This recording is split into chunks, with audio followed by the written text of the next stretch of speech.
Okay, so in chapter 10 we talked about rectifier circuits based on thyristors, right? And we also talked about before that rectifier circuits based on diodes. So if you see, one of the common problem with both of those circuits was the input current quality, right? Well, now what do I mean by that?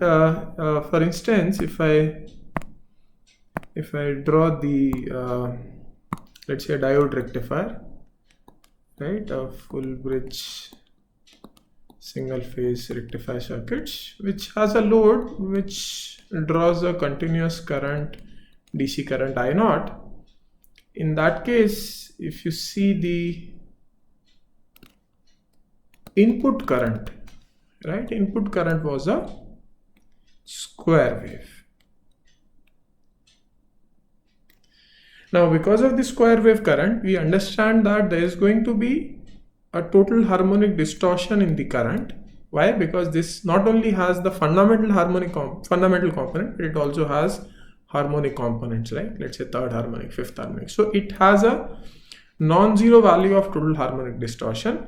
Ideally, we would have liked this input current to be a sinusoidal, right, so that there is no THD value is very close to zero, but square wave certainly would have a significant THD value. Not just that, if you see the distortion power factor, that value is also non-zero. The displacement power factor might be zero, but distortion power factor is non-zero. So the distortion power factor would also be not very good in this case. It would not be equal to unity, right? Sorry, not zero, it would not be equal to unity, but in this case, if you see, your total harmonic distortion will be equal to zero, and your total power factor, which is the multiplication of both power factor, would be equal to 1, because voltage is in phase with current, and current and voltages both are pure sinusoids. So now the question is that even if you talk about thyristor based rectifier, then it will not only be distortion power factor but also displacement power factor, which would be not equal to unity. So how do we move from this to this? Because we would like the input current to be sinusoid, right? We don't want the input current to be having distortion. So how do we move from here to here? That is essentially what we mean by these active rectifiers, right? So what we are going to see is a PFC rectifier. What does PFC means is power factor correction rectifier, right? Essentially a rectifier which draws a power at unity power factor without distortion. So one of the options that you might feel that we can do starting from the same circuit is something like this. So you still have a diode bridge,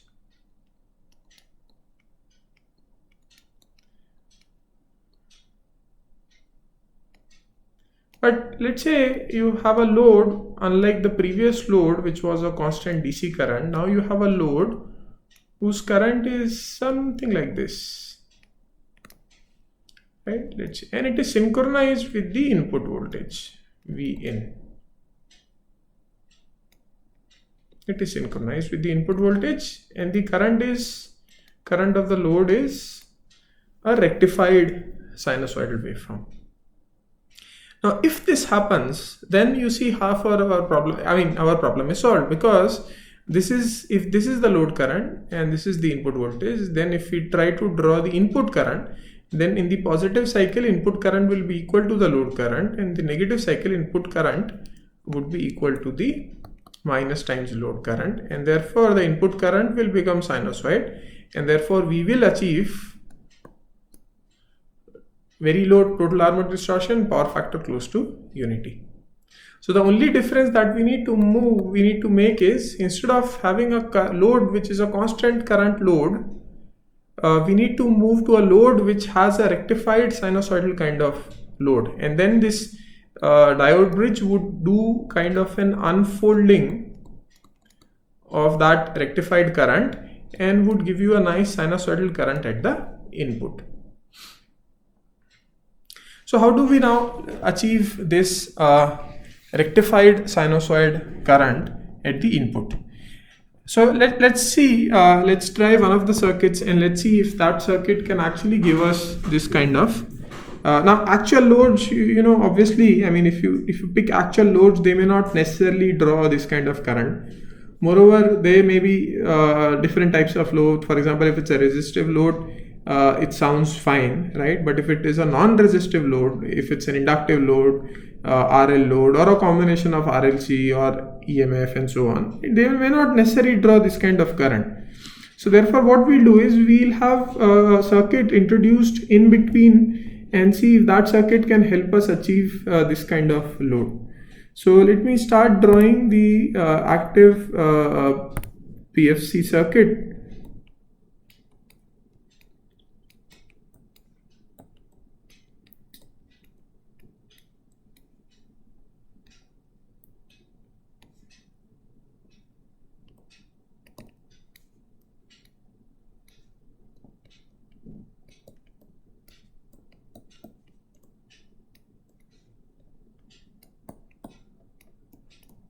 So you see now between the actual load, which could be of any behavior, any nature, and between this diode bridge rectifier circuit, I have connected a circuit which is familiar to you now and which is a DC to DC boost converter, right? This is the input voltage of that converter and this is the output voltage of that converter.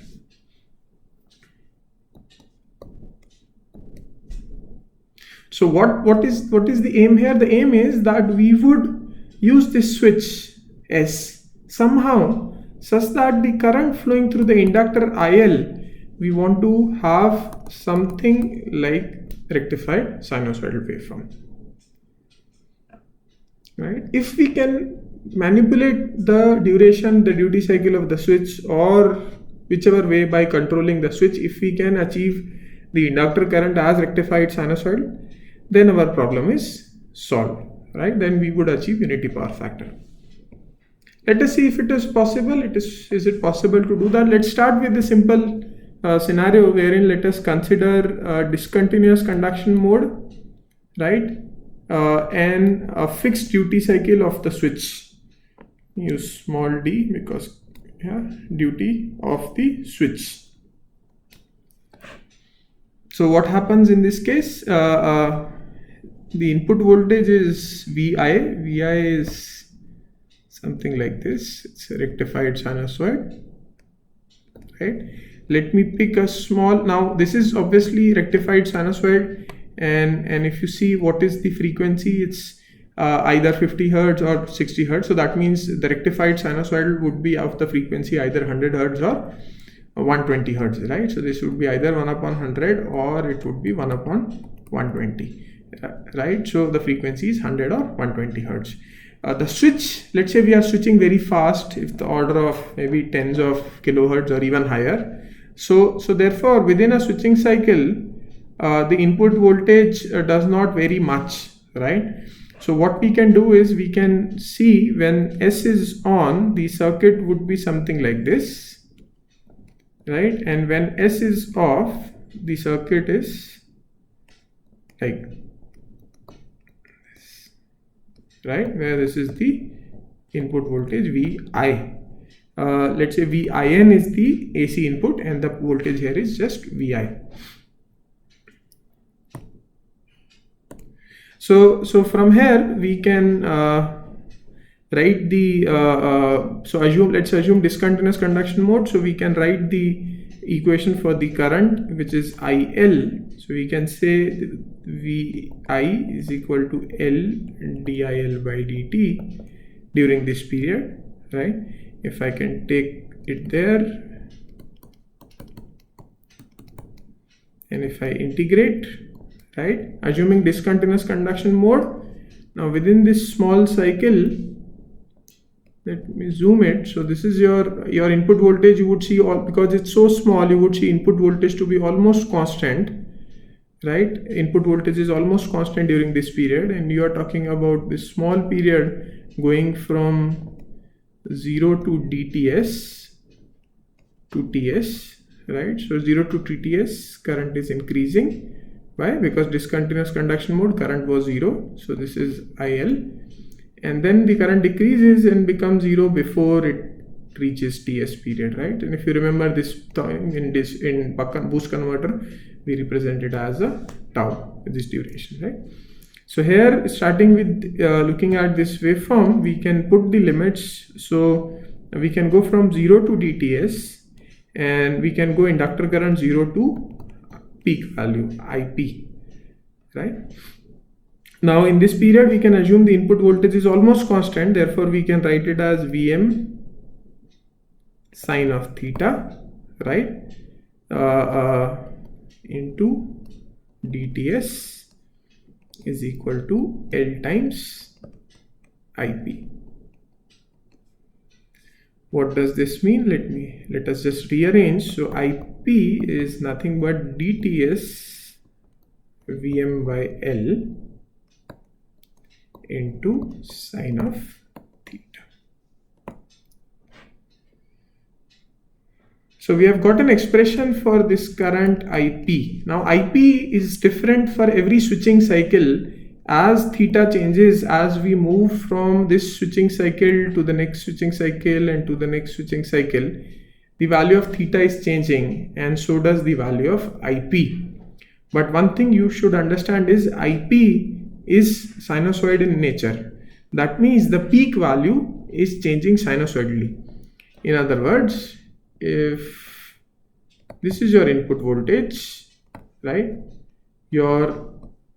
and if I try to draw the current, the inductor current would grow, come back, go, come back, grow, come back, grow, come back, grow, come back, and so on, yeah, discontinuous, right? But the peak values, if you join together, that would form a sinusoidal envelope. Right. So yes, our aim was to have an inductor current which is pure sinusoid. As of now, we have not got it, but at least by maintaining a fixed duty cycle and by ensuring that the converter always operates in discontinuous conduction mode, what we have achieved is an envelope of current which is sinusoid. Right? We have received an envelope of current which is sinusoid. So if this is so we have made some progress. Still there is a little bit more to be done to actually achieve what we are looking for. So now the first question is this kind of current, can we draw it from grid? Is it acceptable to draw such kind of current from the grid? The answer is no, because one of the biggest problem with this current is it has a switching frequency component, right, or very high frequency component. Let's say you're switching at 100 kilohertz or even higher, right? Then you see that you are drawing this 100 kilohertz current from the grid, which is completely unacceptable. And therefore, usually what people do is people would connect input side a filter, this kind of filter, before you actually give it to the rectifier circuit and followed by our boost circuit, right? So this kind of filter, the purpose is that if this current is IL, which has both high frequency as well as low frequency, then all the high frequency flows from this capacitor and does not flow through the grid, and only the low frequency component flows through the grid. By high frequency, essentially I implies the switching frequency. Therefore, if the envelope shape in the inductor current is like this, which is in unfolded case comes here, then high frequency goes from here. So I'm only drawing low frequency from the grid. Now, what is this low frequency current? If you see, the low frequency current is nothing but the average value of this current over each switching period, right? So if I take average over each switching period, whatever is the value of current that I got, that is the current which is essentially represents the low frequency current. Let me put it this way. So now let me try to draw another waveform. For example, if this is the current in one cycle, then this is the current in another cycle, this is the current in another cycle, and so on, right? So if I take average of this cycle, right, and if I draw the average current, here the average current would be very low, then it will be higher, then it will be higher, and if I try to connect them, this is what will essentially give me the input current. So all the high frequency component will get rejected by this filter. Only the average of each switching cycle, which is the low frequency component, will be given by the source.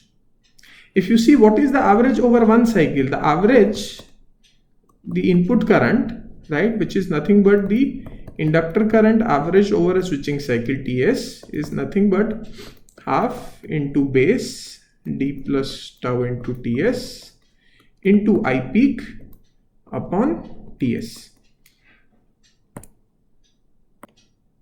So we have got the input current value, which is given by this.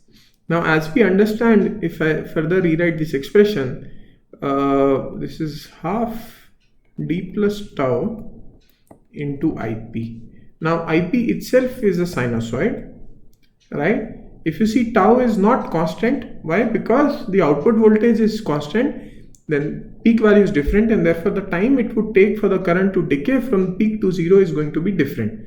So tau is also not constant, it's again a sinusoid, and if you multiply two sinusoid, then you get sinusoid of twice the frequency, right? And therefore if you see the input current, it is not a pure sine of 50 or 60 hertz, right? It will have, certainly it will have significant component of sinusoid of 50 or 60 hertz, plus it will have harmonics. So although you get something which is better than square wave in this case, but still you do not get a pure sinusoidal input, right? If this tau would have been constant somehow magically, then yes, you would have achieved the sinusoidal input current. So although the peak value is sinusoid, the envelope is sinusoid, but the average value over each switching period is not sinusoid, and therefore you do not get a sinusoid, pure sinusoid input current. You still get a sinusoid. What I mean by pure sinusoid is you don't get a pure sinusoid of 50 or 60 hertz, which is the fundamental frequency of the input source.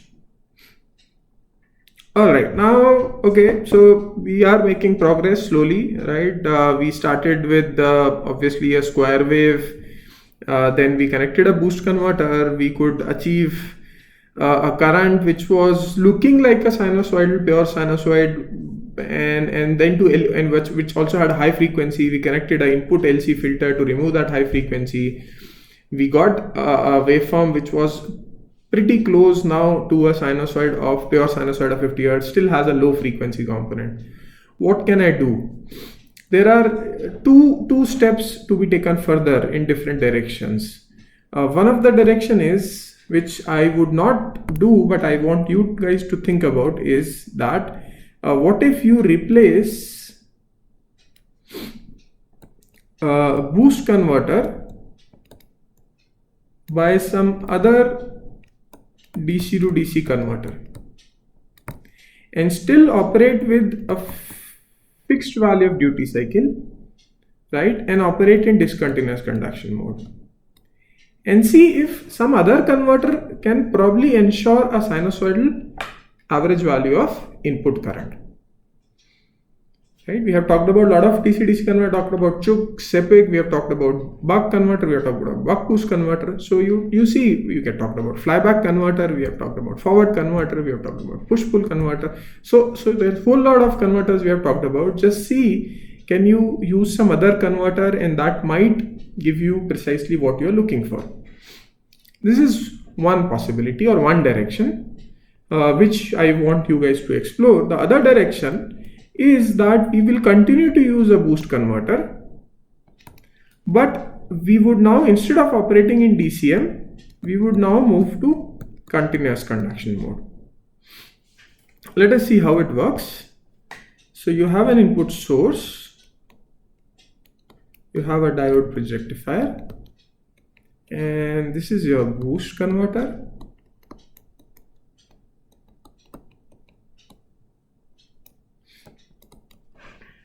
and this is the inductor current IL. Now what if I control my inductor current, or I ensure that inductor is operating in continuous conduction mode? What I can do here is that, let's say I decide that I want my inductor current to look something like this. I decide by myself, right? I generate this signal. Now I generate two more signals. One of the signals slightly above this original signal, and the other signal slightly below this original signal,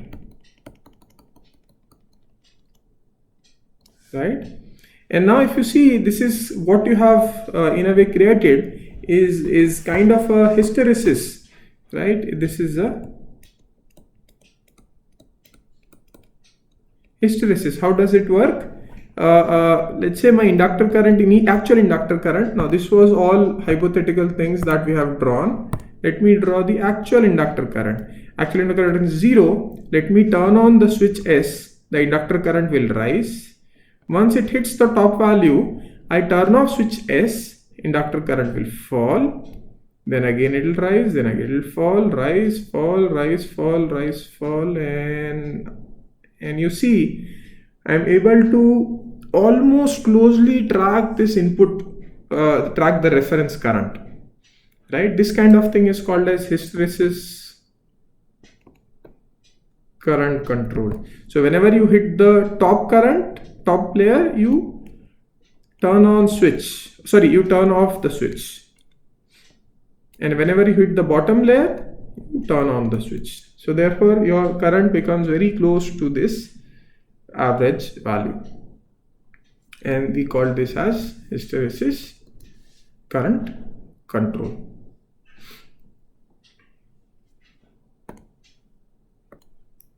Right, so by using continuous conduction mode and by using hysteresis current control, you can actually get something which is very close to a sinusoid. Obviously, if you reduce this hysteresis band, then you will get further nicer sinusoid with even lesser switching components, but then your switching frequency will become higher and higher, and your switching loss will become more. So usually this deadband delta or hysteresis band delta needs to be optimally chosen, so that because it offers a trade-off between the efficiency and the current quality.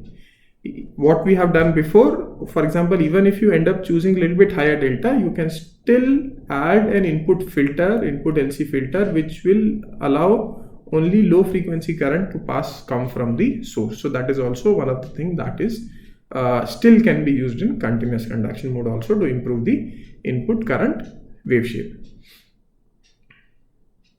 Now other thing which you must see here is that we always want, whenever our current hits the top value, right, we always want the current to fall after that. And now for the current to fall, its output side voltage must be greater than the input side voltage, otherwise it will not fall. And therefore for controlling, for achieving this kind of wave shape, you must always ensure that the output voltage is greater than the input voltage at all times. That means your output voltage is greater than the peak value of input voltage, right? This condition must be ensured, otherwise your current is uncontrollable. And if you see, this is nothing but in this circuit would be maintained, because this circuit seems like a boost converter, so your output voltage can be maintained higher than the peak value of the input voltage. So if this is your input voltage, for example, your output voltage must be greater than the peak value of input voltage. So this condition, if you see, is not only for continuous conduction mode, but for DCM also, because in DCM also, unless the output voltage is more, your current will not fall, right? So this is not only for CCM, it is also for DCM. This is the basic condition of using this circuit. Now the next question comes is, if let's say we want to find the, so we have done it in buck converter, right? We found output voltage as a function of duty cycle as well as the input voltage, right? We have done that before. What if we want to do it in this kind of circuit? How do we do it? One thing is, yes, duty cycle is obviously, if you see in this waveform, in fact, this is even the TS is not constant. So TS is also varying. The switching period is not constant. Sometimes it's more, sometimes it's less. So it's a little bit difficult to actually establish this kind of relationship. Moreover, the other thing, even if somehow you are able to manipulate and get a constant value of TS, you need to understand that at the start of the cycle and at the end of the cycle, the currents are not same, right? And therefore, what we did is, earlier we applied average inductor current over a switching period equal to 0. That may no longer be valid in such kind of circuits. Why? Because here the starting current and the end currents are not same. You can see this IL waveform also, starting current, end current in a cycle are not same. But what is same? What is same is the average value of inductor over a period of fundamental cycle. So let me call it as, let's say, TF, right, which is the which is equal to 1 upon F fundamental frequency, right? What is fundamental frequency? It's either 50 Hertz or 60 Hertz. So if you take the average of inductor voltage over 50 or 60 Hertz, right, that should be equal to 0. This relation, if you use, you might be able to get an expression for relationship between the output voltage and the input voltage and so on. So this is one thing which differentiates, although the circuit is the same, but the formula that we derived for a boost converter, which was VO by VIN is equal to duty cycle, which we derived using the average value of within a switching cycle, average value of inductor within a switching cycle to be equal to 0, that might not necessarily be true as we move along in this case, right? So here, if we want to find a relationship between the duty cycle, the output voltage and the input voltage, what we need to do is we need to move a step ahead and we need to equate the average inductor voltage over a fundamental cycle, not just a switching cycle, to be equal to 0. So that is something which you have to take care as you talk about this circuit. Yeah, so this circuit, if you see, is pretty good. I mean, it could actually give us a very nice sinusoidal input current, which is good, and that is the reason. And plus, if you see, there's only one switch, there's only one MOSFET. Rest you are using 4 diodes, right? So in a way, this circuit is a very popular circuit, especially when you talk about low power applications. Because in low power applications, usually if you have too many active devices, right, too many fully controllable devices like MOSFETs, then you need so much of MOSFET, you need their gate driver circuits and so on. So usually cost becomes more. So people generally prefer using more diodes, but then lesser number of switches. So if you see here in this circuit, you have 1, 2, 3, 4, 5 diodes, 4 in the bridge configuration, 1 in the boost configuration, and just one switch, and you are able to achieve very nice power factor, right? So this circuit therefore is very, very popular when you talk about low power applications.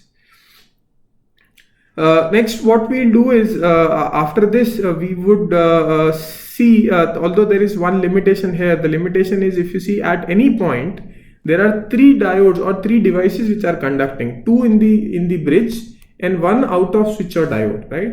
So here, if you see, at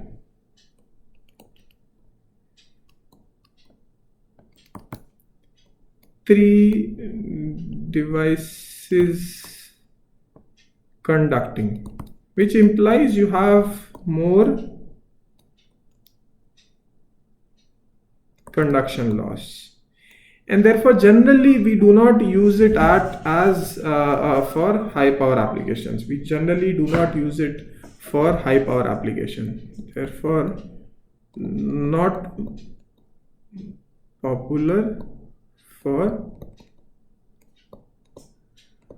high power application. It's very popular